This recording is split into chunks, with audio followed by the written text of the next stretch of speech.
Cuba is preparing for a major transformation of its economy from January 1st with a wage reform and the elimination of its dual currency system. German Chancellor Angela Merkel offered a New Year's speech to the nation in which she stressed that the coronavirus crisis will extend into 2021. Chinese President Xi Jinping delivered a New Year's speech as 2021 approached, in which he praised the epic efforts of the country's people in the fight against COVID-19. From the headquarters of teleSUR English in Havana, Cuba, this is From the South, and I'm Katrina Goss. Cuba will see a major reform of its salary system from January 1st as the country eliminates its dual currency system and seeks to encourage increased productivity in order to boost the economy. Minister of Labour and Social Security Marta Elena Feito explained the fundamental aspects of the transformation ahead. Many people think that yes, that it was the right time, and that it was the moment the country had to transform itself economically, based on the very objective that had been proposed in the strategy, and that it was an adequate moment to implement the task of restructuring the economy. And an important aspect is talk about the need for people to work with motivation. And there are many opinions that say, now people are really going to have to work. Now there will be motivation to work. And naturally, all that motivation to work, all that growth in productivity, all that will establish the economic growth that the country needs. And naturally, as the country grows, as the country develops, the quality of life of all of us will be important, and within these dynamic salaries play a fundamental role. Likewise, the head of the Commission for the Implementation of Cuba's Economic and Social Policy Guidelines, Marina Morillo, offered an extensive explanation of the importance and magnitude of the wage reform as part of the overall strategy of the restructuring of the economy, and referred to the dynamic relationship between wages and prices. If you increase incomes and you don't have the corresponding increase in supply, you can't think that there will be more people willing to pay 50 pesos per pound of rice and that it will stay at 50 pesos. That is, if you increase the solvent demand, we will have the rice issue once again, and we are going to have the phenomenon in the economy in the coming months, which is what is being discussed regarding the battle against speculative and abusive prices. But we have to make decisions to seek certain macroeconomic balances, which is happening, because if not, it is not true that you can improve the purchasing power of that salary that you increased. And the member of the Communist Party of Cuba's Political Bureau also noted that this will not be the only salary adjustment, but that there will be systematic evaluations to guarantee a fair income to improve the quality of life of all Cubans. So that the people understand that we are working on the basis of a wage fund of 139 billion, that there are still doubts, misunderstandings, and that we are aware that this is the case, but that at this time there is no solution.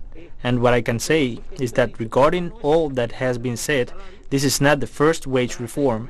Let's try to ensure that everything we have done is backed by wealth production and future wage reforms and assessments that will have to be conducted, and these continue to be adjusted. In Colombia, the new minimum wage was set by presidential decree. Its 3.4% increase has sparked diverse reactions among workers' unions. Our correspondent in Bogotá, Hernan Tobar, brings us more details. The struggle between workers, business owners, and the government regarding the increase to the minimum wage in Colombia was resolved by decree. After several virtual meetings in which employers proposed an adjustment of 2% and unions demanded 15%, it was ultimately the president who determined the percentage increase for the country's workers. It is a salary that in fact does not cover the basic needs of a family food basket. In fact, more people in the family have had to work to be able to support themselves, because a single salary is not enough for a small family. So this is an injustice of immense proportions. $8.5 is the real increase in the minimum wage for workers in Colombia, an increase that will not help to overcome the poverty and unemployment rates, which according to the National Statistics Department exceeded 14% in October. Be fair to the Colombian people. We are working and no one recognizes our work, and that is practically because they are not in our shoes. So please, do what is right and realize that the people also need to eat, that this increase they are offering is unfair. But what is the opinion of the Colombian workers in the face of this increase in the minimum wage for 2021? This is the opinion of the streets of the capital. According to the government's logic, increasing wages just a little will mean employers will create new sources of employment, but those new jobs will not be created because there is no demand, and in fact no new jobs have been created in the past year. Even when there have been very small cuts in workers' wages, there have been no jobs created. In other words, restricting the workers' capacity to make demands has not been a source of employment. The proof is that over the last 5 or 6 years, unemployment and informality have been systematically increasing. Our most absolute rejection of this increase of just 1,000 pesos a day that the government has announced for the minimum wage, we, the workers' unions, consider it outrageous. We believe it to be absolutely out of touch with the national reality. It totally ignores the need for economic recovery by increasing the income of Colombians, and it does not introduce money into the least favored sectors. Workers' unions have announced that they will resume mobilizations in the first quarter of 2021 against the regressive economic and labor policies that affect the most vulnerable sectors and workers in Colombia. Hernán Darío Tobar, teleSUR, Bogotá, Colombia. The Mexican government announced Wednesday that a further shipment of 7,800 doses of COVID-19 vaccines had arrived in the country to continue vaccinating frontline health workers. The second shipment, which arrived at Mexico City's international airport this Wednesday morning, brought the total number of doses received by the country to 53,625. New shipments are expected to arrive in the country on January 4th, 11th, 18th and 25th. The authorities explained that due to huge global demand for COVID-19 vaccines, the amount that pharmaceutical companies can supply to countries depends on production levels, and reiterated the plan to vaccinate everyone in the country. In Venezuela, a group of opposition lawmakers has filed an appeal of the Supreme Court against a statute approved by the current National Assembly, which remains in contempt, to ignore the results of the recent parliamentary elections and cling on to power this January. The President of the Supreme Court, Michael Moreno, received 3 opposition lawmakers who filed an appeal against a so-called statute on the transition to democracy, which the far right has also used to strip Venezuela of its assets abroad with the complicity of the United States and other allies. The complainants argue that the document seeks to extend the current Parliament's directive in disregard of constitutional provisions, among other irregularities. Judge Michael Moreno stated that the appeal will follow the corresponding legal course in the court's constitutional chamber.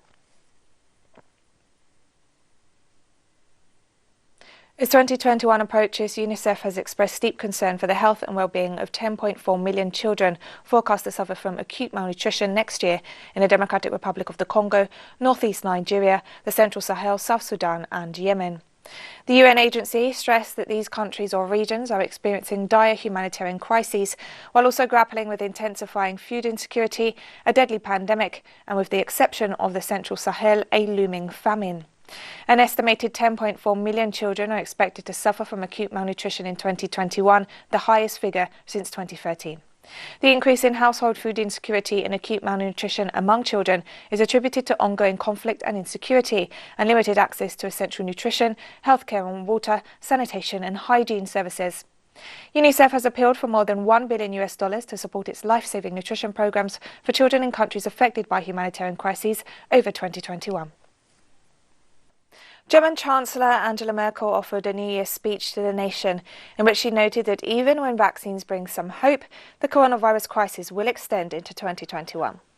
I can only imagine the bitterness felt by those who are mourning a loved one because of the coronavirus, or those who are still suffering its after effect when the existence of the virus is disputed or denied by some. The conspiracy theories are not only false and dangerous, they are also cynical and cruel towards these people. For some days, hope has a new face, that of the first vaccinating people, of the very old and their careers, on the medical staff in intensive care units, not only in our country, but in all European and many other countries. Every day there will be more. Gradually, older age and professional groups will join them. And then, everyone who wants to. I too. I will be vaccinating when it's my turn. Spain has reached a last-minute deal with the United Kingdom to preserve freedom of movement across its border with Gibraltar, just hours before the Brexit deadline expired. Today is the day for hope. In the long history of our relation between the United Kingdom as regards Gibraltar, today we stand at the turning point. Following the United Kingdom's withdrawal from the European Union, today is the beginning of a new relationship. We have reached an initial agreement with the United Kingdom which will serve as the foundation for a future treaty between the European Union and the United Kingdom concerning Gibraltar. Rescue workers were still searching on Thursday for survivors from a landslide that destroyed homes in a Norwegian village close to Oslo, leaving 10 people unaccounted for, including 2 children and 10 injured. Work continued overnight after a whole hillside collapsed in Ask, 25 kilometres northeast of the capital. Homes were buried under mud and some houses were left teetering on the edge of a crater caused by the slide, with several falling over the edge as the day went on. The chief of rescue operations stressed that efforts were ongoing to find survivors. Police said one of the 10 people hurt had been seriously injured and was transferred to Oslo for treatment. 1/5 of Ask's 5,000 population have been evacuated as a precaution. Prime Minister Erna Solberg visited the village on Wednesday and described the landslide as one of the largest the country had seen. The authorities issued an appeal to people not to set off fireworks for New Year's Eve, which could hinder the use of helicopters and drones equipped with thermal cameras. Scotland hosted the United Kingdom's largest swarm drone show to mark New Year. Edinburgh's famous New Year Hogmanay celebrations are taking place online this year as a result of the COVID-19 pandemic and will feature a 3-part swarm drone display titled Farewell as a spectacular replacement for the traditional end-of-year festivities. The series was filmed in the Scottish Highlands and over Edinburgh and can be viewed for free at Edinburgh's Hogmanay website and on YouTube and Instagram.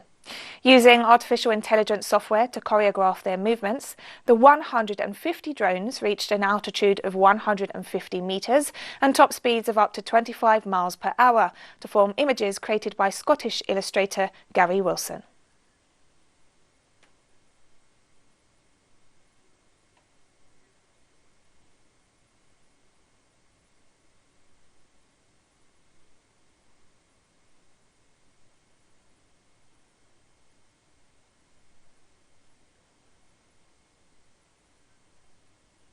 This Wednesday, Croatian President Zoran Milanovic visited a devastated village where 5 people were killed in a 6.3 magnitude earthquake on Tuesday and reassured residents that the state will do its utmost to help those affected by the disaster.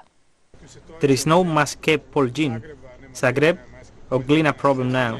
What there is all of us together with the same right for new beginnings. Unfortunately, there was a lot of these new beginnings in our history.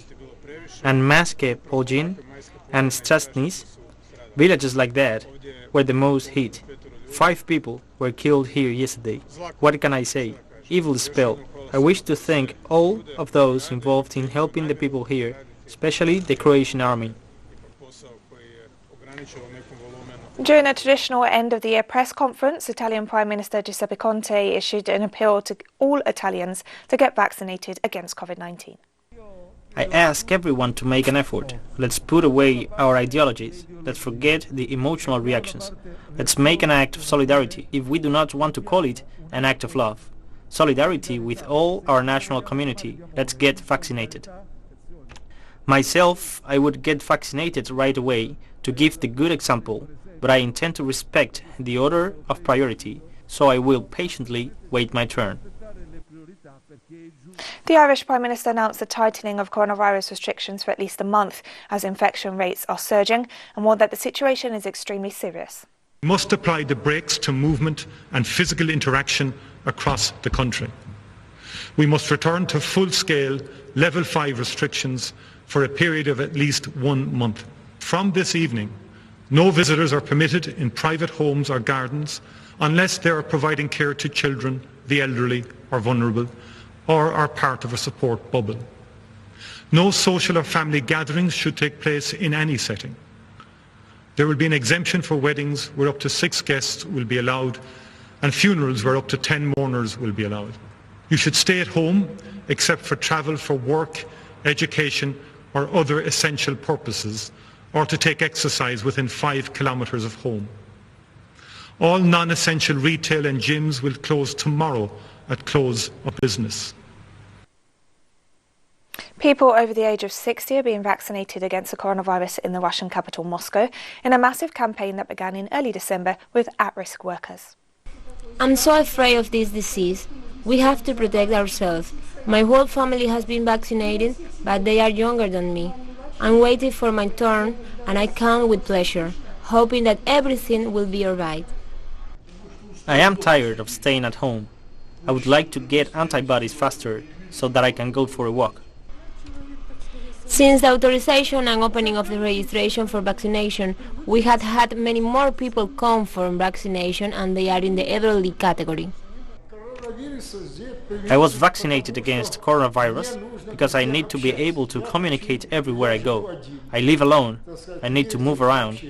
Now I want to go on holidays, so I came to protect myself because I also have coronary heart disease. I'm a bit in the old Soviet fashion, so I'm used to trusting our medicine. So I have no doubt about whether or not to get vaccinated. Chinese President Xi Jinping delivered a New Year's speech as 2021 approached, praising the epic efforts of the country's people in the past year in facing the COVID-19 epidemic. The footsteps of 2021 is fast approaching. I extend my New Year good wishes to everyone from Beijing. 2020 is an extraordinary year, facing the sudden outbreak of the novel coronavirus epidemic. We placed people and their lives a top priority and achieved the great love of humanity. With solidarity and perseverance, we wrote the epic of our fight against the epidemic. Greatness comes from the ordinary. Heroes are born from the people. Everyone is remarkable. I express my condolences to the all who were unfortunately infected by the virus and extend my respect to all ordinary heroes. I am proud of our great motherland, our people, and our unyielding national spirit. The ruling party of the Central African Republic has announced that current President Faustin Archange Touadera is on track to secure another 5-year term after last weekend's election, despite an opposition call for the vote to be annulled. A new national page that breaks with the decline of ideas and gives our fellow citizens the hope of a Central African Republic that is on the road to recovery. This is a task that the President, Professor Faustin Archange Touadera, is already thinking about for his next 5-year term. Instructs the National Electoral Authority to give the provisional results, instructs the Constitutional Court to give the final results. No one can go out of his or her way to request the annulment and rerun of the elections. I believe in the capacity of the Central African people to be able to contain everything that is happening in our country right now. Elections as the only way to access the power of the state, just elections and nothing else. Ugandan opposition leader Bobi Wine was arrested on Wednesday together with his campaign team while travelling in an island region outside the capital Kampala. Wine, a popular musician whose real name is Robert Kayagunlanyi, has been arrested on several occasions, accused of disrupting public order. Police accused him of breaching a campaigning ban introduced because of the coronavirus pandemic and continuous abuse of the COVID-19 guidelines issued by the country's electoral body. Wine is standing for president in the elections to be held in January and is viewed as the strongest challenger to current President Yoweri Museveni. Prominent Ivory Coast opposition politician Pascal Affi-N'Guessan, who is detained following the country's presidential election, has been released under judicial supervision, according to his lawyer. The 67-year-old former Prime Minister is head of a faction of the Ivorian Popular Front, the party of former President Laurent Gbagbo. It makes political sense. I am first and foremost a politician. I am a party leader, a leader of opinion, and my release comes as a result of the discussions that are taking place, as you know, in the framework of the political dialogue. I dare to hope that the government authorities, that the head of the state will not stop at my release alone. I hope that in line with the desire for peace, stability and reconciliation, all these judicial problems will be met with solutions in the weeks and months to come, and that all the sons and daughters of Ivory Coast will come together for national reconciliation, democracy, and political stability. And we've come to the end of this news brief, but we finish with images of New Zealand's largest city, Auckland, waving goodbye to 2020 with a New Year's Eve fireworks display at its iconic Sky Tower. Remember, you can find all of these stories and many others on our website and social media pages. For teleSUR English, I'm Katrina Goss, and thank you for watching.